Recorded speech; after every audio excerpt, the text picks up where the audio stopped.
Oke, saya ingin mengumumkan bahwa saudara mulai minggu ini tadi saudara dibagikan kupon untuk atau undangan untuk saudara kebaktian Natal besok. Saudara yang belum mendapatkan kupon, saudara bisa juga menangan saudara supaya tadi siapa yang belum? Yang belum dapat kupon ya? Coba sekarang online dulu. Sekarang yang online dulu sudah. Sekarang yang coba pengerja lihat yang belum dapat kupon, angkat tangan yang belum dapat kupon. Ya mungkin menyusup dari mana tadi ya? Soalnya semua sudah dikasih kupon. Saudara harus ngambil ya supaya saudara bisa jam berapa saja yang. Saya minta maaf karena memang kita harus bagi jadi 4 kebaktian saudara ya, karena tempatnya tidak cukup. Tapi tahun depan kita sudah nggak ada kupon karena kita Natal di AIS. Jadi ya sampai kapan Pak? Kita akan pakai AIS sampai Tuhan Yesus datang. Bukan sampai gedung gereja kita jadi ya.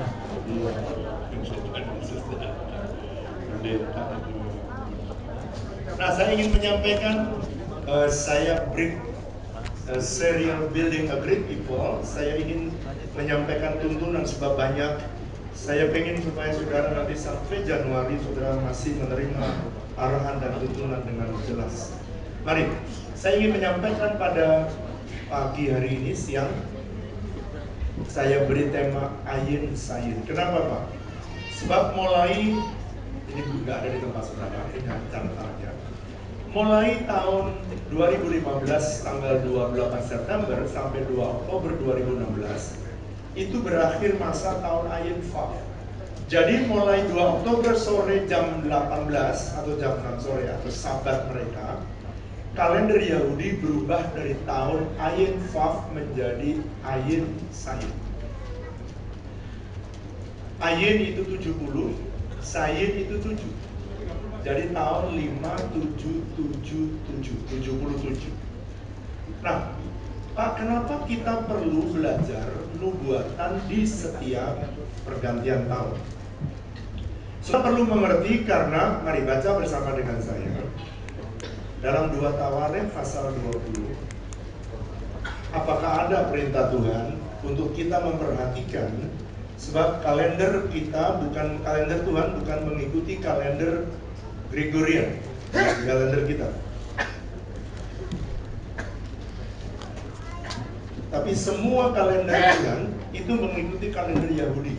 Semua hari raya, semua hari-hari besar, Paskah dan sebagainya, semua mengikuti kalender ini. Mari baca 2 Tawarim 20 ayat yang ke-20, baca dengan suara keras. 1, 2, 3. Keesokan, boleh baca bersama-sama. 2 Tawarim 20 ayat 20, 1, 2, 3. Keesokan harinya, pagi-pagi mereka menuju pada ketika mereka hendak berangkat, berdirilah Yosafat dan berkata, dengar hai Yehuda dan penduduk Yerusalem, percayalah kepada Tuhan Allahmu, dan kamu percayalah kepada nabi-nabimu dan kamu akan berhasil.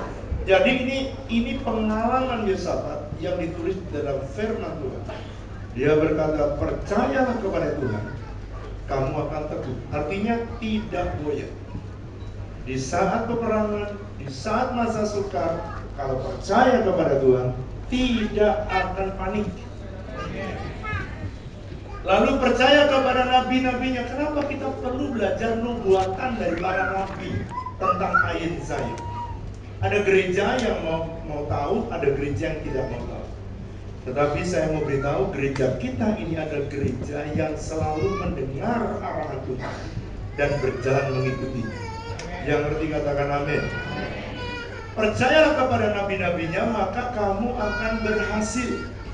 Dalam bahasa Inggris dikatakan bukan berhasil saja, tapi you will prosper. Kamu akan diberkati. Mari katakan bersama saya, percaya kepada Tuhan. Saya teguh, tidak goyah. Percaya kepada nabi-nabinya, saya berhasil dan saya diberkati. Yang ngerti katakan amin. Nah, saya ingin menyampaikan dengan cepat, Pak, apa yang akan terjadi di tahun ayin saya. Lihat saudara gambar ini. Saya akan menggunakan gambar ini supaya berulang-ulang supaya saudara ngerti. Ini kalau baca huruf atau angka Ibrani selalu dari kiri ke kanan, kanan ke kiri. Ini adalah sayin 70, ini adalah ayin, ini sayin. Ayin 70, sayin adalah 77. Sekarang saudara perhatikan bagian ini saja terlebih dahulu supaya saudara mengerti. Ada 4 hal nubuatan para nabi sehubungan dengan ayin sayin. Yang pertama, sayin atau sayin dalam bahasa aslinya berarti sword atau pedang. Kenapa? Bentuknya lihat persis pedang. Artinya di tahun 2016 atau Oktober sampai 2017, sayin artinya sword, artinya saudara akan melihat tahun kemudian akan banyak peperangan roh. Kenapa, Pak? Bukankah Tuhan berpesan bahwa kita disuruh membangun rumah Tuhan tahun lalu?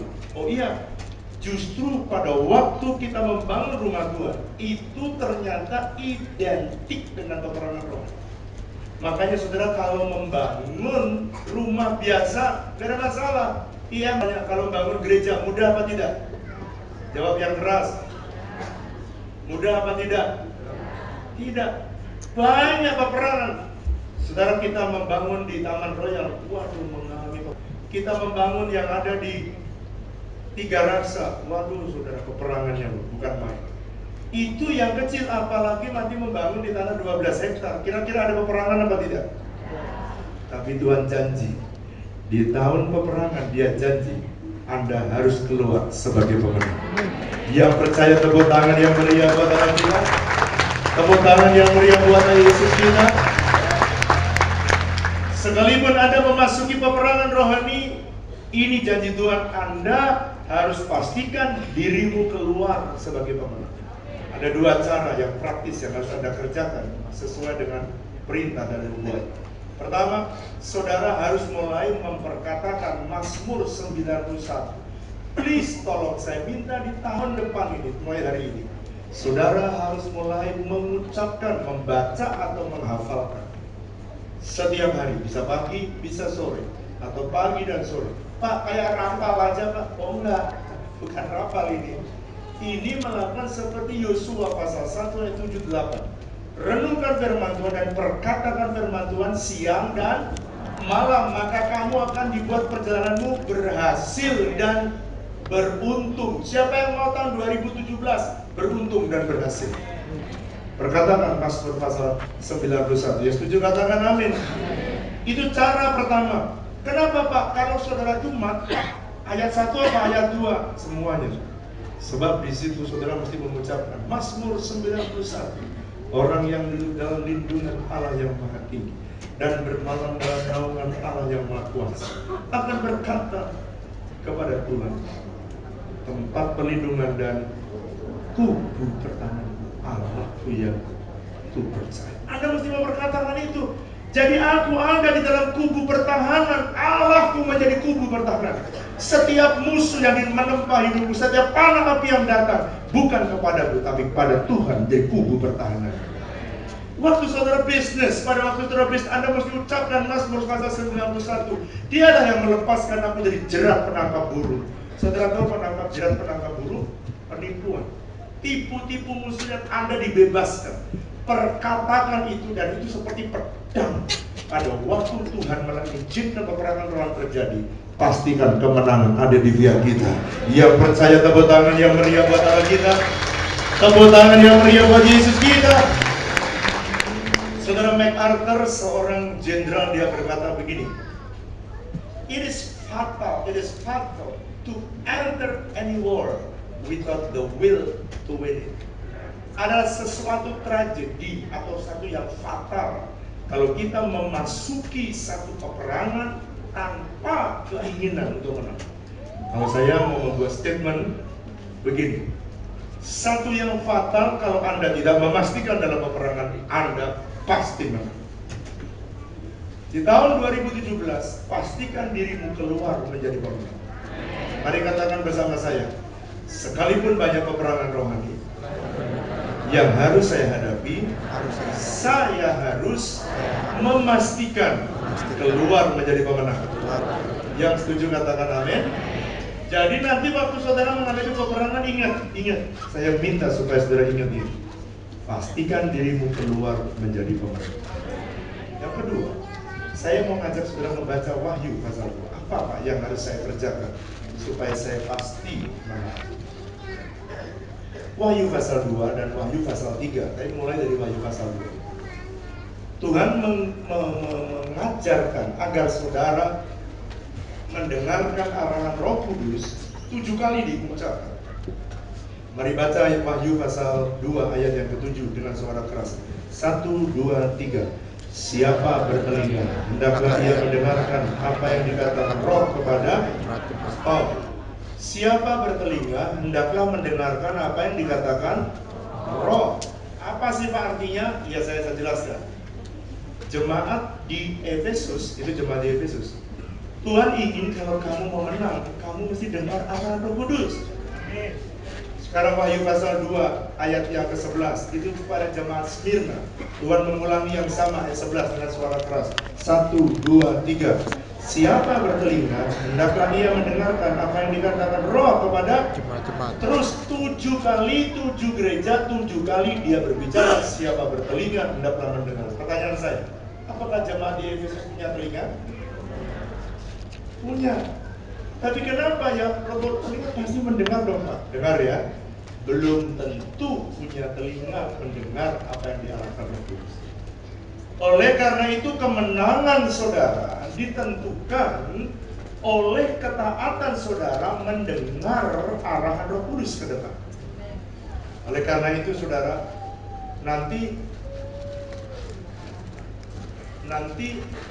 lagu yang saya tulis beberapa waktu yang lalu, ketika ini nanti akan saudara harus nyanyikan di tahun ayin-sayin supaya menang terus. Kadang-kadang nanti saudara keinginan saudara nih ya, kayak contohnya nih. Saya ini pengen ngebut nih sebenarnya, tapi Tuhan belokin. Kita ngikut aja, kita nggak ngerti kok. Kenapa dulu Tuhan suruh kita bayar cepat lunas tanah itu? Saya juga nggak tahu kenapa. Setelah lunas kenapa harus dibelokin? Karena kalau nggak lunas itu, tanah itu saudara harganya naik terus. Nggak ada tuh cerita harga tanah itu turun gitu, nggak ada. Tapi ketika dibelokin, kita mesti harus nurut kepada. Makanya nanti kalau nggak sama gimana Pak dengan keinginan saya? Lagu ini berkata gini. Kudekatkan hatiku padamu, ku condongkan pikiranku padamu, ku paksakan kehendakku mengikutimu, ku relakan kementumu. Jadikan doamu, ku dekatkan hatiku padamu, condongkan pikiranku padamu, ku paksakan kehendakku. Tolong kami umatmu supaya kami bisa berjalan bersamamu. Mari angkat tangan kita katakan, sebab ku mengerti kehendakmu yang terbaik bagiku. Ajari kami melihat rancangan yang terbaik di depan tak seorang pun yang tahu, hanya Yesus yang menjamin hidupku. Gak ada seorang pun yang tahu masa depan. Tapi kalau saudara ikutin apa yang diarahkan Roh Kudus, Anda digaransi berhasil. Saya berdoa ada banyak hambatan, tapi kalau saudara mengikuti arahan Roh Kudus menurut Keluaran pasal 14 ayat 14, Anda baca di rumah, maka bukan Anda lagi yang berperang. Anda kelihatannya berperang, bukan lagi Anda yang berperang. Allah yang berperang ganti kita. Amazing, saudara. Jadi saya berdoa barang siapa menang akan menerima hadiah. Saya pengen dengar nanti sepanjang tahun 2017, sekalipun banyak peperangan rohani, tapi jemaat di tempat ini akan menikmati hadiah-hadiah yang berasal dari Tuhan. Promosi berkat Tuhan, hal-hal yang ajaib terjadi. Yang percaya katakan amin. Yang kedua, Pak, pedang bicara apa? Yang kedua, pedang bicara tentang penderitaan dan masa sukar. Pedang Tuhan akan datang di tahun Ayin Sayin ini akan memisahkan kambing dan domba. Lewat masa-masa kesukaran dan penderitaan, Tuhan akan memisahkan mana kambing, mana domba. Dalam Matius pasal 25 yang disebut domba adalah orang-orang yang ketika Yesus lapar, dia memberi makan. Waktu Yesus sakit, dia memberikan obat atau memberi perhatian. Waktu Yesus telanjang, dia memberi pakaian. Apa saja yang dilakukan untuk orang yang paling hina, Yesus berkata, itu dilakukannya untuk aku. Gereja-gereja Tuhan akan mengalami separasi, pedang Tuhan akan turun, memisahkan antara kambing dan domba. Saya berdoa semua jemaat di tempat ini jadi domba yang akan memerintah bersama dengan Tuhan Yesus selama-lamanya. Sekarang kita lihat teman-teman kita di pilar bisnis. Nanti ada teman-teman misi kita, nanti pada waktu yang lain saya akan putar. Tapi saya mau putar teman-teman kita di pilar bisnis. Mereka melakukan misi untuk menolong orang-orang yang kesukaran dan kesulitan. Mari kita lihat videonya satu ini.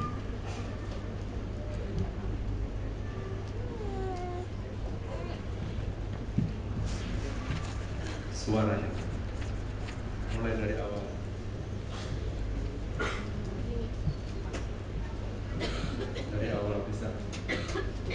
Pak Riko bersama tim Pilar Bisnis mengunjungi Dusun Jawai dan Sendoreng untuk berbagi kasih dan kepedulian melalui bakti sosial. Diawali dengan Dusun Jawai, tim peduli kasih Pilar Bisnis bekerja sama dengan gereja lokal dan tokoh masyarakat setempat membagikan 500 paket sembako untuk memberkati warga Dusun Jawai.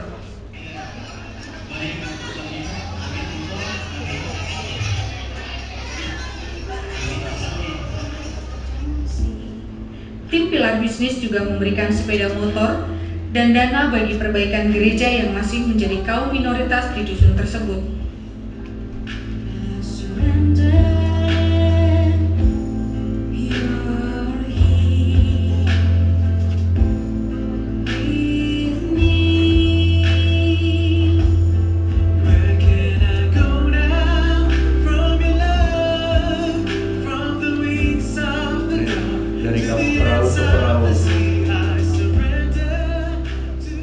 Di tempat berikutnya, yang disebut Dusun Sendoreng, tim Pilar Bisnis Peduli Kasih membagikan perlengkapan sekolah, sikat gigi dan pasta gigi, serta alat tulis kepada seluruh siswa SDN Sendoreng yang kondisinya cukup memprihatinkan.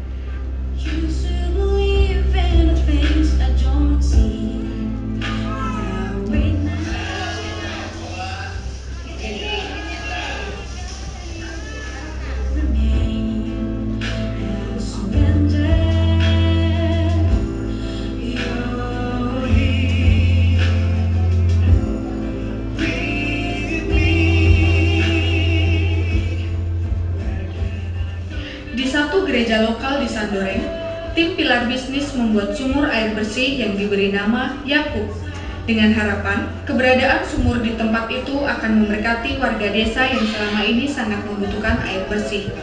Di gereja ini, tim Pilar Bisnis sempat mendengar sekelumit cerita yang dapat menjadi beban doa kita bersama, bahwa di daerah tersebut isu SARA masih sangat kental.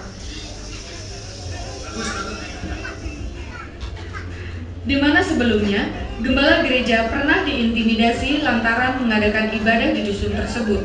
Pembuatan sumur air bersih di gereja merupakan satu upaya agar kebutuhan warga akan air bersih tercukupi dan bersahabat dengan gereja. tim pilar bisnis juga menyerahkan sejumlah dana untuk pembangunan gereja. Di tengah kesibukan kerja dan bisnis yang mereka geluti, tim pilar bisnis bersedia menyisihkan waktu mereka dan rela menempuh perjalanan yang cukup jauh untuk mengulurkan kasih dan berkat bagi saudara-saudara kita yang sangat membutuhkan, sehingga kasih Tuhan pun dinyatakan. Tuhan Yesus memberkati. Tepuk tangan dong. Oke. Jadi di masa tahun Ayin Sayin akan ada pedang Tuhan yang memisahkan orang yang taat dan yang tidak taat. Pedang Tuhan akan memisahkan antara orang-orang benar dan orang-orang fasik. Dan nanti tahun ini akan ada pemisahan yang real. Dan saudara akan lihat ada pedang yang memisahkan di tengah-tengah gereja orang yang melayani dengan motivasi yang tulus dan orang-orang yang melayani dengan motivasi yang tidak tulus. Oleh karena itu saya minta supaya saudara perhatikan, akan banyak goncangan-goncangan, tetapi Tuhan janji, Ibrani 12 ayat 26, 27, 28. Tuhan janji gini, sekalipun banyak goncangan, ada satu tempat bagimu yang tidak akan digoncang, yaitu orang yang tinggal dalam kerajaan Allah, tidak akan digoncang. Pak, kenapa goncangan harus dikerjakan? Kenapa goncangan harus terjadi? Kenapa penderitaan masa sukar? Goncangan-goncangan ada. Hagai pasal 2 ayat 8 dan 9. Di tengah-tengah goncangan justru akan terjadi penuaian. Di tengah-tengah goncangan akan terjadi perpindahan harta kekayaan. Saudara, kalau dua benda ini di meja saya ini, kalau tidak ada goncangan yang keras, kalau kecil aja, dia bergerak, tapi dia nggak akan pindah. Saudara ngerti ya? Tapi kalau saya lebih lebar nih, lebih keras lagi nih goncangannya, baru bisa pindah ke tempat yang lain. Apakah Anda jelas maksud saya? Ini kalau saya goncang-goncang, baru dia bisa pindah. Jadi di tengah goncangan umat Tuhan, jangan panik. Katakan bersama saya, jangan panik. Sebab di tengah goncangan justru Tuhan akan memindahkan harta kekayaan dari dunia kegelapan masuk ke dalam terangnya yang ajaib. Yang percaya, tepuk tangan yang meriah buat Allah kita. Katakan amin. Saudara, yakini dan percayalah apa yang menjadi janji Tuhan. Jadi kalau dia menggoncang, sekali lagi menggoncang, bukan menggoncang Anda, tapi dia ingin meneguhkan bahwa saudara tinggal dalam kerajaan yang tergoncangkan. Pastikan itu. Yang ketiga, pedang berbicara tentang musim yang ekstrim. Secara lahiriah kita melihat sekarang musim-musim mulai ekstrim, real dalam jasmani. Kita lihat Indonesia saja pada tahun 2015 kita kekeringan yang luar biasa. Tahun 2016 hujan sepanjang tahun, bahkan Agustus yang biasanya kering kerontang, banjir di Bandung, banjir di Medan, banjir di mana-mana tempat. Lalu kemudian suhu udara mulai naik. Kenapa saudara naik? Karena hutan. Lalu kemudian air mulai rob, mulai naik air laut. Gunung es mulai mencair esnya. Di kutub-kutub sudah mulai bolong-bolong. Kalau saudara lihat peta dan saudara lihat bagaimana daerah Antartika, itu sudah banyak yang mulai mencair. Jadi artinya situasi atau iklim begitu ekstrim. Demikian juga di dalam kehidupan rohani. Oleh karena itu, apa yang harus saudara saya kerjakan? Saudara juga harus mengejar Tuhan secara ekstrim. Saudara mencari Tuhan juga secara ekstrim. Kalau kondisinya ekstrim, saudara harus ekstrim juga mencari Tuhan. Oleh karena itu saya sarankan, ini saya sudah pesan di awal memasuki tahun depan. Saya berdoa nanti pesan berikutnya saya akan sampaikan di Old and New, tuntunan berikutnya. Saya berdoa kalau Anda dengarkan arahan Tuhan dan arahan Nabi-Nya, saya percaya Anda dibuat oleh Tuhan berhasil. Memang ada masa ekstrim, jangan berkata ini Tuhan kenapa kok hal ekstrim ini terjadi. Tuhan sudah mengatakan. Dan saya berdoa, yang harus saudara bisa lakukan adalah saudara mencari Tuhan secara apa? Ekstrim. Jadi kesimpulannya adalah di masa tahun Ayin Sayin akan terjadi peperangan rohani, tetapi itu Tuhan telah mempersenjatai saudara sehingga kita bisa mengalahkan musuh dan memperoleh banyak jarahan yang besar. Yang kedua, jadi Sayin yang pertama artinya pedang. Sekarang saudara perhatikan ya, Coba Anda perhatikan gambar yang tadi yang sayin. Sayin sebenarnya itu sama dengan vav yang diberikan tagin 3 biji di atasnya. Itu seperti tongkat atau mahkota, di sampingnya mahkota. Itu adalah seperti mahkota yang merupakan lambang dari tongkat kerajaan. Jadi sayin yang kedua berarti tongkat kerajaan. Apa artinya, Pak? Artinya bahwa Tuhan hendak menyatakan otoritasnya di muka bumi. Dia akan menyatakan baik kebaikannya dan dia akan menyatakan pula kekerasan. Doa saya, ketika Tuhan menyatakan kebaikannya dan kekerasannya, saya berdoa supaya saudara memilih Tuhan bergerak untuk kebaikannya. Kenapa saudara? Jangan berhadapan dengan Tuhan yang keras. Jangan menyepelekan, berbuat dosa nggak apa-apa, ini dan itu nggak apa-apa, menyimpang dari firman nggak apa-apa. Tadi ada siapa tadi? Bukan kanjeng, kejam namanya saudara. Dimas kejam taat peraturan. Saudara, orang pengen shortcut mendapatkan uang. Supaya kita belajar mengikuti firman Tuhan. Yang setuju katakan? Saudara, dibaca di Roma pasal 11 ayat 1 sampai 20. Tuhan itu bisa keras terhadap orang yang tidak taat. Tapi Tuhan bisa menunjukkan kemurahannya kepada orang-orang yang mengasihi Tuhan. Nubuatan dari seorang nabi yang related dengan apa yang sedang saya sampaikan. Dia berkata, kerajaan di bumi akan menjadi kerajaanku. Saudara lihat aja ke depan. Banyak kerajaan-kerajaan di bumi akan mengenal kebenaran. Pintu-pintu akan terbuka bila kita bergerak akan mendatangkan keuntungan besar. Tuhan janji di tahun 2017 ini Tuhan akan membuka pintu. Dan ketika Tuhan membuka pintu, tidak ada seorang pun bisa menutupnya. Kalau saudara bergerak, saudara akan lihat berhasil dan beruntung. Tuhan berkata kerajaan di dunia akan mengalami konflik yang besar, tetapi kerajaan Allah tidak akan tergoncang. Bukan ini besar-besar. Kenapa? Biasanya kalau orang itu susah, orang itu mencari Tuhan di kala susah senang, saudara. Yang keras. Tuhan tahu musimnya. Gimana memanggil orang-orang supaya masuk di ladangnya. Gimana memanggil orang supaya dia lari mencari Tuhan. Dia harus bikin situasi. Dan menurut pengalaman kita, orang mengenal Tuhan di saat apa, saudara? Itu sebabnya dia bikin goncangan. Di saat goncangan terjadi, setiap kali ada masa sukar, semua orang akan mencari Tuhan. Dan satu hari orang akan mencari kembali ke rumahnya. Sebab di rumahnya ada nasihat, di rumahnya ada hikmat, di rumahnya ada pengurapan, di rumahnya ada wisdom yang akan bisa mengarahkan orang menuju jalan yang benar. Doa saya supaya saudara banyak orang akan datang. Makanya saudara tahun janji waktu saya ada di Israel bersama dengan rombongan Tuhan janji, tahun lalu kamu saya suruh untuk bangun rumah-rumah Tuhan. Saya jawab iya Tuhan. Lihat tahun depan, seberapa kamu siapkan bangunannya. Tahun depan ini kau akan lihat aku yang akan mengisi tempat-tempat itu dengan jiwa-jiwa. Akan kukirim jiwa-jiwa untuk datang masuk dalam tuayan yang besar. Yang ngerti katakan amin. Itu sebabnya nanti tanggal 8 Januari tahun depan, 3 minggu lagi, kita akan membuka satu gereja lagi, Olive Hotel Community Church. Gereja ini nanti tanggal 8 Januari sudah ada di warta saudara. Besok ya, besok ada wartanya di waktu Natal kita. 8 Januari saya akan membuka. Dan saudara yang ada di daerah Cimone, Tuhan janji bahwa ini akan ada masa Tuhan. Itu sebabnya saudara, kita bikin ruangan anak-anak lebih besar. Kita perbesar. Nursery hari ini belum dibuka lantai 2, tapi nanti nursery tanggal 11 pindah dari lantai 3 masuk lantai 2. Di saudara sebelah kanan ya, sebelah kanan saudara nanti jebos. Sekarang satu ruko lagi kita siapin khusus satu untuk nursery.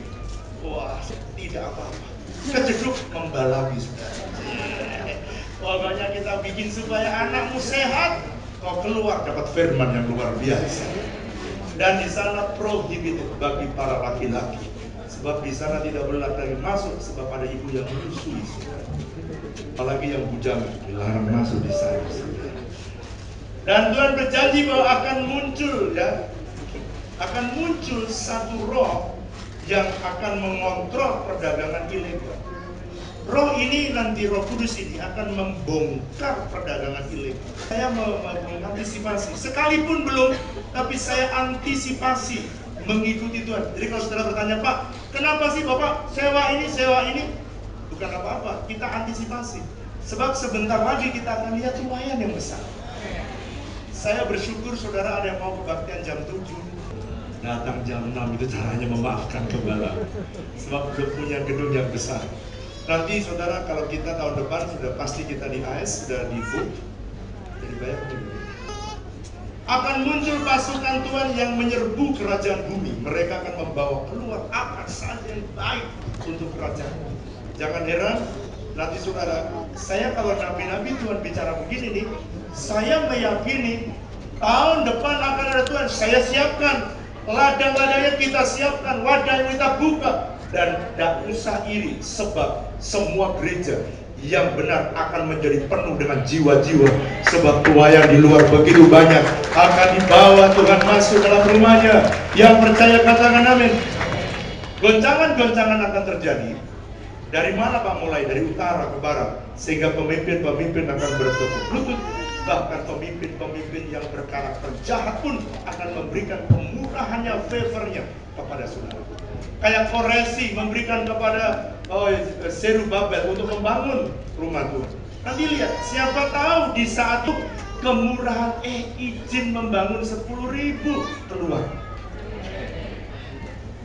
Saudara sekarang bangun satu ruko aja, gemes di negara Republik Indonesia. Semua orang boleh beribadah dan dijamin oleh undang-undang. Orang sembahyang aja diuyo-uyo, itu bahasa Jermannya, diuyo-uyo terus, dikejar-kejar terus.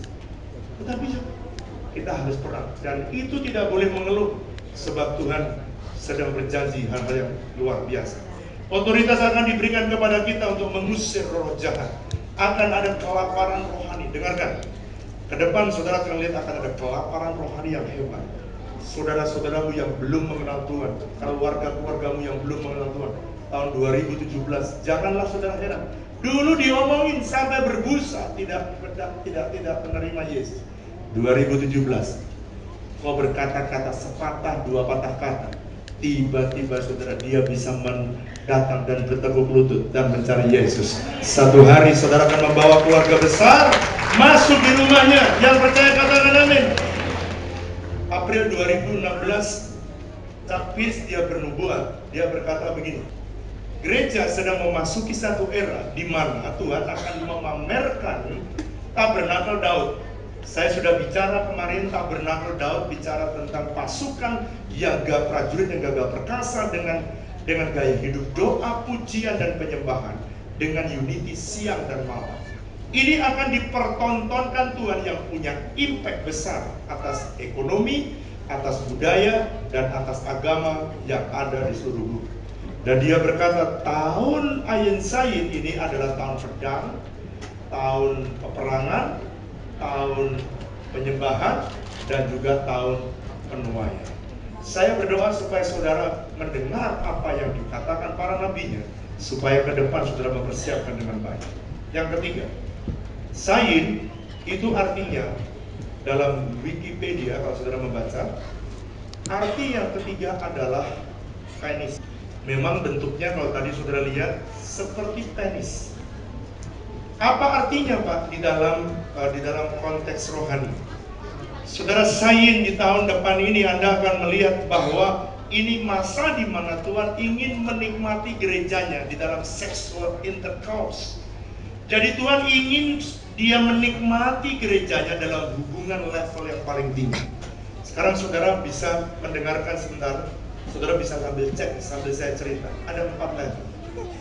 Di dalam Lukas pasal 15 ada 4 level yang Tuhan menunjukkan hubungan antara Kristus dan gerejanya. Sambil saya cerita, saudara bertanya dirimu, aku ini di level mana?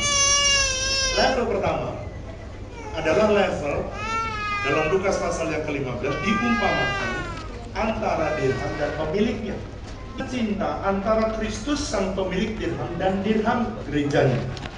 Dirham itu saudara ya, sekalipun dicari-cari dia hilang dekat situ, dicari-cari tapi tidak berteriak, itu dirham.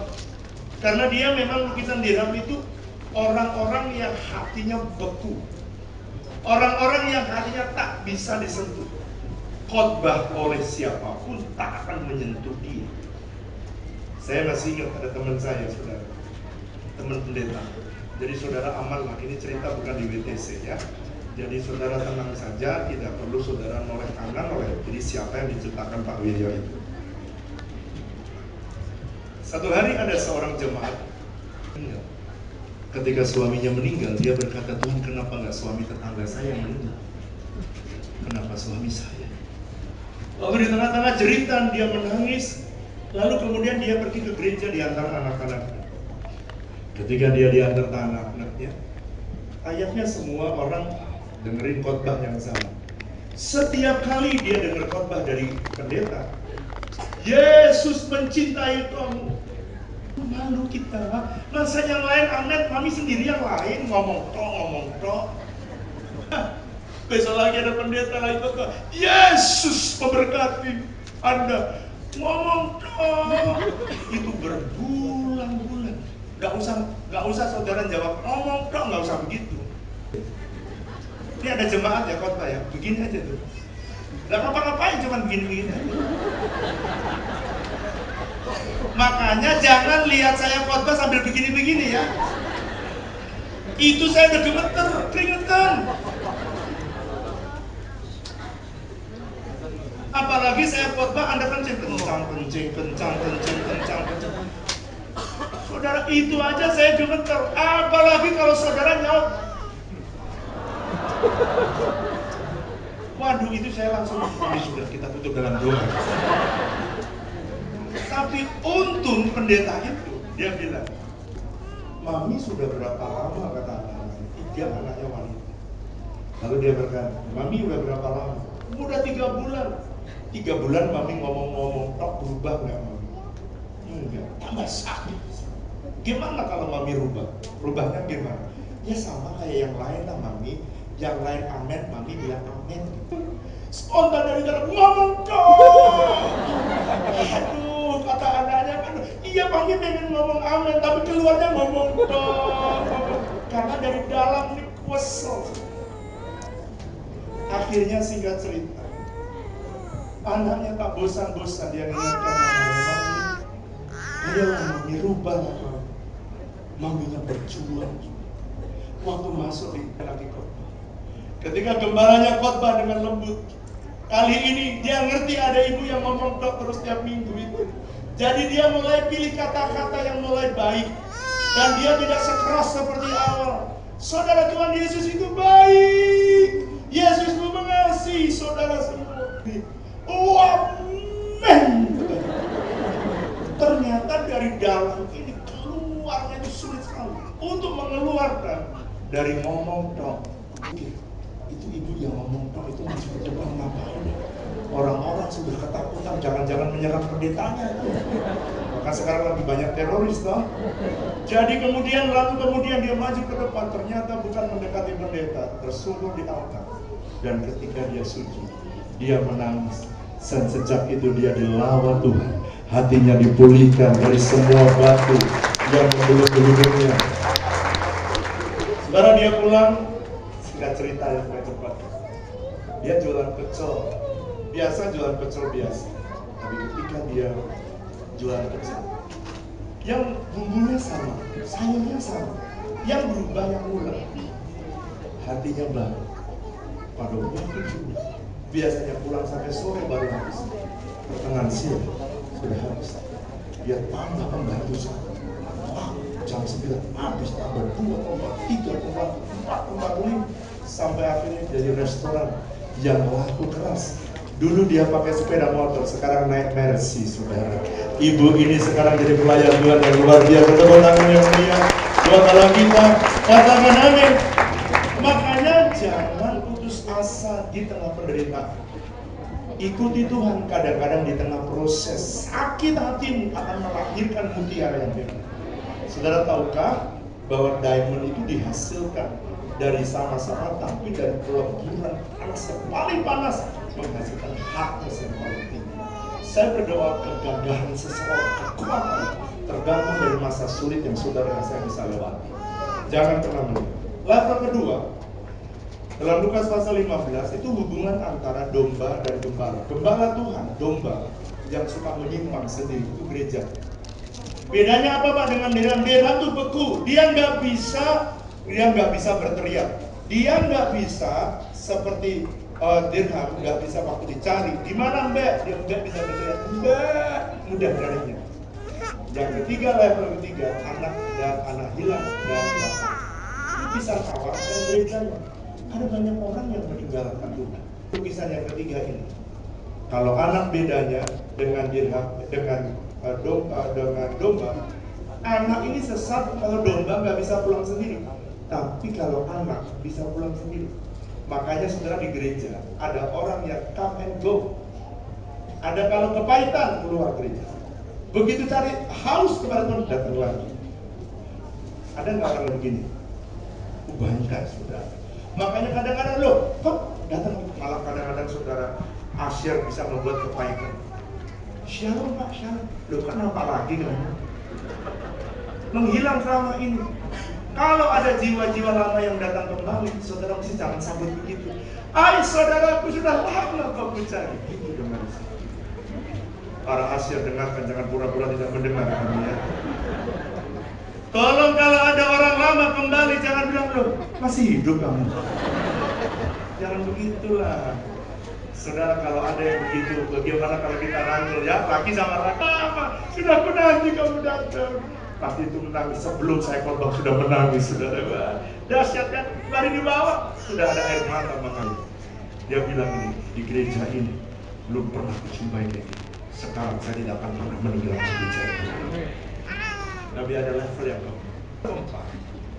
Ini level yang tidak sesat baru kembali, yakni hubungan suami dan istri. Saya tanya bapak-bapak pulang kalau sesat atau pulang setiap hari? Halo? Pulang setiap hari. Jadi hubungan dengan gereja dan umatnya itu sama dengan Efesus pasal 5 ayat 31 sampai 33. Itu adalah hubungan yang intim sebagai suami dan istri. Makanya doa ini sama seperti di dalam Matius pasal 6 ayat yang ke-6 dikatakan gini. Hubungan intim ini seperti suami istri. Kamu harus masuk di ruang yang tersembunyi. Ini lukisan. Lalu tutup pintu. Sebab hubungan suami istri tidak boleh ditonton oleh orang lain. Betul apa betul? Doa saudara ada doa yang private, yang saudara hanya bicara dari hati ke hati dengan Tuhan. Dan waktu penyerahan yang demikian, itulah saudara sedang melakukan hubungan seksual intercourse secara rohani dengan Tuhan. Dan waktu saudara menikmati hubungan itulah, maka Tuhan memberikan firman. Kalau saudara hubungan suami istri memberi benih, itulah yang disebut dengan rema. Ketika di tengah-tengah doa ada rema yang datang. Banyak saudara bertanya, Pak, dari mana Bapak terima pesan Tuhan? Ya waktu sendirian, waktu sabat dengan Tuhan. Waktu sabat saya mengerang dengan Tuhan. Waktu sabat saya berdoa dengan Tuhan. Dan di saat itulah dia berbicara. Dan dia memberikan benih. Kapan Pak saya selesainya? Hubungan. Saudara hubungan suami istri, Anda tahu kapan selesainya? Waktu suami sudah mengeluarkan benih. Di saat itulah saudara langsung seketika Anda tahu. Itulah selesai. Saudara ketika Anda berdoa dan Tuhan memberikan benih, maka jangan lupa saudara dan saya masuk lebih dalam doa pribadi, dalam menara doa, dalam doa fajar. Ikuti. Kenapa kok Bapak bisa tahu ada dibelokin Tuhan? Makanya doa. Ketika saudara masuk dalam doa lebih dalam lagi, maka saudara lewat persekutuan suami dan istri lahir bayi-bayi rohani. Jangan heran gini, kenapa kok gereja itu bertambah banyak? Nih, akan tahu rahasia. Hubungan seksual intercourse dengan Tuhan itu akan melahirkan bayi-bayi rohani. Istri tidak mungkin bisa mengharapkan punya anak tanpa mau berhubungan dengan suami. Kalau dia tidak berhubungan dengan suaminya, dia pasti mau kalau sampai punya bayi, berarti dia berhubungan dengan yang lain. Oleh karena itu saudara yang dikasih Tuhan dengarkan, kalau mau punya anak yang legal, saudara, gereja harus berhubungan dengan Tuhan sebagai mempelai pria. Oleh karena itu tahun Ayin, Zayin juga disebut tahun penuaian. Itu sebabnya ke depan saudara akan melihat tahun Ayin Zayin ini menjadi tahun penuaian. Yang terakhir, Zayin yang keempat artinya kesempurnaan. Perfect. Kenapa Pak Tuhan hari-hari ini sedang menyempurnakan gerejanya? Sebab dia ingin mempersiapkan kedatangannya. Dia ingin supaya jemaat jadi kudus, suci, dan berkenan kepada Tuhan dan menyenangkan hatinya. Saya berdoa di masa-masa penyucian dan pemurnian, saya rindu supaya saudara didapati Tuhan menjadi jemaat yang tidak bercacat dan tidak bercelah di hadapannya. Yang setuju katakan amin. Mari siapkan hati kita, saya panggil pelayan-pelayan Tuhan untuk maju ke depan. Nanti saudara bisa membaca dalam Yesaya pasal 48 ayat 9 dan 10 bahwa dia menyucikan kita bukan dengan seperti orang menyucikan perak dan emas, tapi dia akan menyucikan kita dengan api. Siapkan hati kami untuk menerima perjamuan kudus di Tuhan, supaya kami tahan dan kuat di saat ujian itu datang. Dan biarkanlah kami keluar sebagai emas. Kami mempercayai janji-Mu, kami percayai nabi-nabi-Mu, kami percaya perkataan-Mu. Kami akan lihat ke depan anak-anak-Mu dibuat bebas. Kami sambut tubuh dan darah-Mu di dalam nama Tuhan Yesus. Haleluya. Amin. Hatiku padamu, ku condongkan